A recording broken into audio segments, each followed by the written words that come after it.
ஆண்டவராகிய இயேசுவின் நாமத்தில் உங்கள் யாவரையும் இந்த காலை ஆராதனையில் வாழ்த்துகிறேன். Greet you all in the name of our Lord and Savior Jesus Christ. இந்த காலை தியானத்திற்கு நாம் கடந்து செல்வதற்கு முன்பாக நாம் தலையை தாழ்த்தி ஒரு நிமிஷம் ஆண்டவரை நோக்கி பார்ப்போம். Let's pray. பரலோக பிதாவே, அதிகாலையில் என்னை தேடுகிறவர்கள் என்னை கண்டறிவார்கள் என்று சொல்லியிருக்கிறேன். இந்த காலை நேரத்தில் உங்களுடைய சன்னிதானத்திலே நாங்கள் கடந்து வந்திருக்கிறோம். Lord, this morning we are coming to the sanctuary. உம்மை நோக்கி பார்க்கிறோம். உங்களுடைய வார்த்தைக்காக காத்திருக்கிறோம். We now look unto you to hear your word. ஆண்டவரே, உங்களுடைய வசனத்தை நாங்கள் புரிந்து கொள்ள வேண்டிய ஞானத்தை கொடுத்து எங்களுடைய மனக்கண்களை திறந்தருளும். Lord, as we sit here, we look unto thee. Open our eyes, help us to understand your words. இயேசுவின் நாமத்திலே ஜெபிக்கிறேன் ஜீவனுள்ள பிதாவே. ஆமென். ஆமென். இந்த காலை நேரத்திற்கென்று தெரிந்து கொள்ளப்பட்ட வேத பாகம் பழைய ஏற்பாட்டிலே ஓசியா தீர்க்கதரிசியின் புத்தகம் 14ஆம் அதிகாரம் முதல் 3 வசனங்களை நாம் வாசிக்க கேட்போமாக. ஓசியா 14 முதல் 3 வசனங்கள். The meditation is taken from the book of Hosea, chapter 14, verses 1 to 3. இஸ்ரவேலே, உன் தேவனாகிய கர்த்தரிடத்தில் திரும்பு. நீ உன் அக்கிரமத்தினால் விழுந்தாய். வார்த்தைகளை கொண்டே கர்த்தரிடத்தில் திரும்புங்கள். அவரை நோக்கி, தேவரீர் எல்லா அக்கிரமத்தையும் நீக்கி எங்களை தயவாய் அங்கீகரித்தருளும்.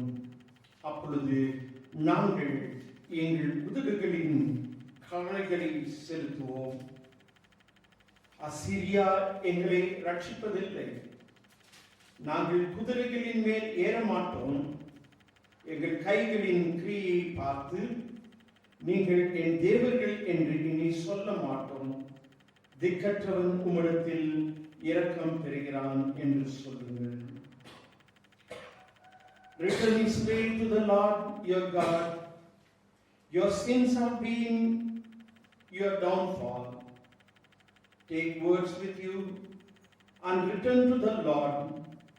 Say to him, forgive all our sins and receive us gracefully, that we may offer the fruit of our lips. Assyria cannot save us. We will not mount war horses. We will never again say, our gods, to what our own hands have made. For in you the fatherless find compassion. பிரியமானவர்களே, இந்த காலை நேரத்திலுமாய் கூட ஓசியா தீர்க்கதரிசியின் மூலமாய் கர்த்தர் இஸ்ரவேலிற்கு சொல்லுகிற காரியங்களை குறித்து ஒரு சில காரியங்களை தியானித்து நாம் கடந்து செல்வோம். இஸ்ரவேல் மக்கள் கடவுளை நேசித்து கடவுள் அவர்களோடு கூட சஞ்சரித்து வாழ்ந்து கொண்டிருக்கிற நேரத்தில் அவர்கள் அந்நிய தேவர்களை பின்பற்றி பாவத்திலே விழுந்தார்கள். அப்படி பாவத்தில் விழும் பொழுது கூட கடவுள் அவர்களை நேசித்துக் கொண்டே இருந்தார். கடவுள் அவர்களை நேசித்ததினாலே அவர்களை மறுபடியுமாக ஆண்டவருடைய சமூகத்திலே தங்களுடைய கைகளின் செயல்களையும் பாவங்களையும் விட்டு ஆண்டவருடைய சமூகத்திலே மறுபடியுமாக வர அவர் இந்த ஓசியான் மூலமாக அழைப்பை கொடுக்கிறார். So we read in this verse, book of Hosea chapter 14, that though Israelites sinned against the God and God is giving a chance and inviting them to repent and come back to Him. இந்த அருமையான காலை நேரத்தில் கூட ஆண்டவராகிய இயேசு கிறிஸ்து சொல்லுகிற காரியம் என்னன்னு சொன்னால், ஓ இஸ்ரவேலே, நீ என்னுடைய சமூகத்தில் திரும்பு என்று சொல்லுகிறார். ஓ இஸ்ரவேலே, நீ என்னுடைய சமூகத்தில் திரும்பு. இந்த காலை நேரத்தில் கூட கர்த்தர் நம்மை பார்த்து இந்த காலை நேரத்தில் சொல்கிறது, உன் பெயரை சொல்லி உன்னை அழைத்து நீ என்னுடைய சமூகத்தில் திரும்பி வந்துவிடு என்று சொல்லி அவர் கேட்கிறார். As the Lord said to Israelites this morning, the same God is calling us, every individual by name, and He is saying, turn towards me. And then if you turn towards me, you will see the great blessing. கடவுளுடைய சமூகத்தில் திரும்பி வா என்று சொல்வது என்று சொன்னால் அதனுடைய காரியங்கள் என்னமாய் இருக்கும்? ஒரு மனிதன் எப்பொழுது தன்னுடைய காரியத்திலிருந்து கர்த்தரிடத்தில் திரும்பினானோ அவன் தன்னுடைய பாவ காரியங்கள், கர்த்தருக்கு விருப்பமில்லாத எல்லா காரியங்களையும் அவன் விட்டு விடுகிறான். அவன் விட்டு கர்த்தருடைய சமூகத்தில் வரும் பொழுது கர்த்தரிடத்திலே புதிய பலத்தையும் புதிய ஆசீர்வாதத்தையும் அவன் பெற்றுக்கொண்டு வாழ்கிற ஒரு புதிய வாழ்க்கைக்கு அவன் கடந்து செல்கிறான். When a person is repent and come to God, he turns away from all his sins and he tries to walk in God's way so that he will get the strength from God and guidance from God for his living. ஆகியாவே இஸ்ரவேல் மக்கள் பார்த்து சொல்லும் பொழுது, நீ என்னுடைய சமூகத்திலே வாருங்கள் என்று சொல்லுகிறார். முதலாவது காரியத்தை நாம் பார்த்தோம்.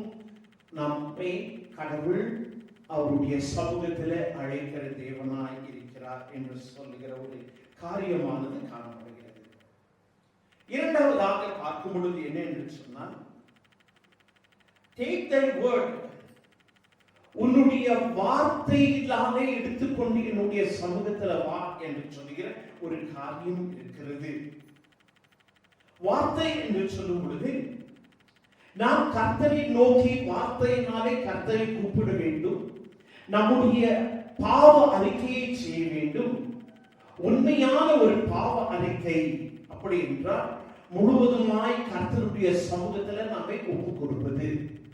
இந்த விதத்திலே இந்த விதமாய் நான் தவறு செய்து விட்டேன், இந்த தவறிலிருந்து எனக்கு ஒரு விடுதலை வேண்டும் ஆண்டவரே என்று சொல்லி ஆண்டவருடைய சமூகத்தில் போய் நம்மை முற்றிலுமாய் ஒப்பு கொடுத்து பாவ அறிக்கை இடுகிற ஒரு காரியம். The second, God is saying that take with your word. A true repentance should be accompanied by genuine word of confession. If a person goes to God and confess everything, and God hears that and God saves him. ஆகையாலே ஒரு மனிதன் தன்னுடைய வாழ்க்கையை கடவுளுக்கு ஒப்பு கொடுத்து கடவுளுடைய சமூகத்திலே அவன் போகும் பொழுது அவன் கடவுளுடைய சமூகத்திலே பாவ அறிக்கையிடும் பொழுது அவருடைய பாவங்களை அவர் மன்னிக்கிற தேவனாக இருக்கிறார். நம்மை அழைக்கிறவர், நாம் அவருடைய சமூகத்திலே பாவ அறிக்கையிடும் பொழுது அவர் நம்முடைய பாவத்தை மன்னிக்கிறார். அப்படி பாவத்தை மன்னிப்பு பெற்ற ஒரு தேவனுடைய பிள்ளை அவர் என்ன செய்கிறார் என்று சொல்லி வசனத்திலே நாம் வாசிக்க கேட்கும் பொழுது அதிலே சொல்லப்படுகிற காரியம் என்னென்று சொன்னால், we will offer sacrifice of our lips. என்னுடைய உதட்டுகளினாலே கர்த்தரை துதிப்பேன். அப்படி என்றால் பாவ மன்னிப்பு பெற்ற ஒவ்வொரு தேவனுடைய பிள்ளையும் ஆண்டவரை துதிக்க ஸ்தோத்திரிக்கக்கூடிய ஒரு தருணத்தில் எப்பொழுதும் இருக்க கடமைப்பட்டிருக்கிறோம். ஆகையாலே ஆண்டவரை நாம் ஆராதிப்போம். ஆண்டவருக்கு ஆராதனை செய்வது எதன் மூலியமாக என்று சொன்னால், தேவன் என்னுடைய பாவத்திலிருந்து என்னை மீட்டார், நான் இப்பொழுது தேவனுடைய பிள்ளையாக இருக்கிறேன் என்று சொல்லி நாம் தேவனுக்கு ஸ்தோத்திர பலிகளை எடுக்கிற பிள்ளைகளாக மாற வேண்டியவர்களாக இருக்கிறோம். So a person who is repented, confessed his sin, and God forgives him, then after that he will give a sacrificing offering to God through his praise and worship. He will not keep quiet, but he will always be thankful to God. அவருடைய இருதயம் எப்பொழுதும் கடவுளுடைய அன்பாலே நிறைந்து அவர் எப்பொழுதும் கடவுளை துதித்து கடவுளை ஸ்தோத்திரிக்கக்கூடிய ஒரு காரியத்தை அந்த இடத்திலே பார்க்கிறோம். பாவ அறிக்கை இடுவது என்று சொன்னால் அது மனிதனுடைய வாழ்க்கையிலே மிகவும் மிகவும் கஷ்டமான ஒரு காரியமாக காணப்படுகிறது. Confessing the sin is very very difficult for a human being. Whenever God wanted to call Israelites and God loved and come close to them, but they were moving far away from God.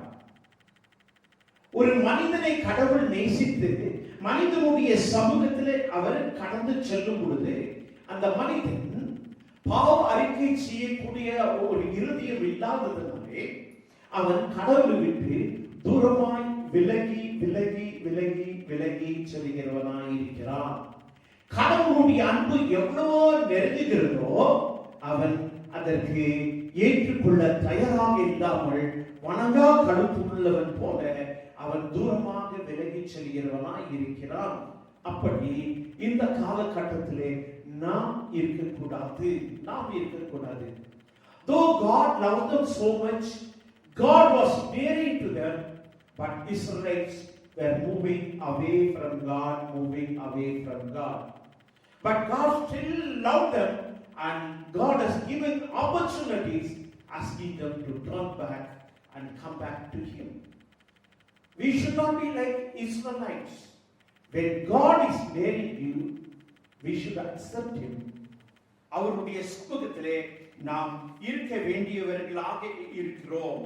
ஆகையாலே நம்மை தாழ்த்தி ஆண்டவருடைய சமூகத்திலே நம்முடைய காரியங்களை ஒப்புக் கொடுக்கும் பொழுது இந்த காலை நேரத்திலே கர்த்தர் நமக்கு வேண்டிய அந்த ஆசீர்வாதங்களை நமக்கு கொடுக்க அவர் வல்லவராக இருக்கிறார் என்று சொல்லுகிற ஒரு காரியத்தை நாம் பார்க்கிறோம். அடுத்தபடியாக பார்க்கும் பொழுது நல்ல காரியங்கள் எவைகள் இருக்கின்றனவோ அந்த காரியங்களை எடுத்துக்கொள்ள வேண்டும். இந்த வசனத்தின் அடிப்படையிலே நாம் பார்க்கும் பொழுது இவர்கள் எதை நம்பி எதை சார்ந்து வாழ்ந்து கொண்டிருக்கிறார்கள்? நன்மை இருக்கிறது, நன்மை எடுத்துக்கொள்ளாமல் தீமை எடுத்துக்கொண்டு தீமையின் மேலே விசுவாசம் வைத்து வாழ்கிற ஒரு சூழ்நிலை இந்த இஸ்ரவேல் மக்களுக்கு இருந்தது. ஓசியாவின் மூலமாக கடவுளுடைய வார்த்தை அவர்களுக்கு வந்த பொழுது அவர்கள் இந்த இடத்திலே செய்கிற காரியம் என்னன்னு சொன்னால், இந்த அசரியா எங்களை பாதுகாக்க போகிறதில்லை, நாங்கள் நம்பியிருக்கிற இந்த போர் குதிரைகள் எங்களை பாதுகாக்க போகிறதில்லை, ஆனால் எங்களை பாதுகாக்கிறதற்கு ஒரே ஒருவர் இருக்கிறார், அவர் அந்த ஆண்டவருடைய சமூகத்திலே நாம் கடந்து போவோம் என்கிற ஒரு முடிவுக்குள்ளாக இவர்கள் வருகிற ஒரு சூழ்நிலை இந்த அதிகாரத்திலே நாம் பார்க்கிறோம். So what we see here is the people who were trusting Assyrians and the war horses, now they are saying they are not going to save us. It is better to go to God and repent and turn back to God and get His blessing. Accept the good things what God has given to us. நாம் இந்த உலகத்திலே எந்த மனிதனை நம்பி போனாலும், எந்த அரசாங்கத்தை நம்பி போனாலும், எந்த ஒரு சூழ்நிலைகளை நம்பி போனாலும் அவைகள் உனக்கு ரட்சிப்பு கொடுக்காது. உனக்கு ரட்சிப்பு கொடுக்கிறவர் ஒரே ஒருவர் இருக்கிறார் என்று சொன்னால் அவர் ஆண்டவராகிய இயேசு கிறிஸ்து. அவருடைய சமூகத்திலே நாம் முழுமையாக நம்மை ஒப்புக் கொடுத்து அவருடைய சமூகத்திலே கடந்து செல்ல வேண்டும்.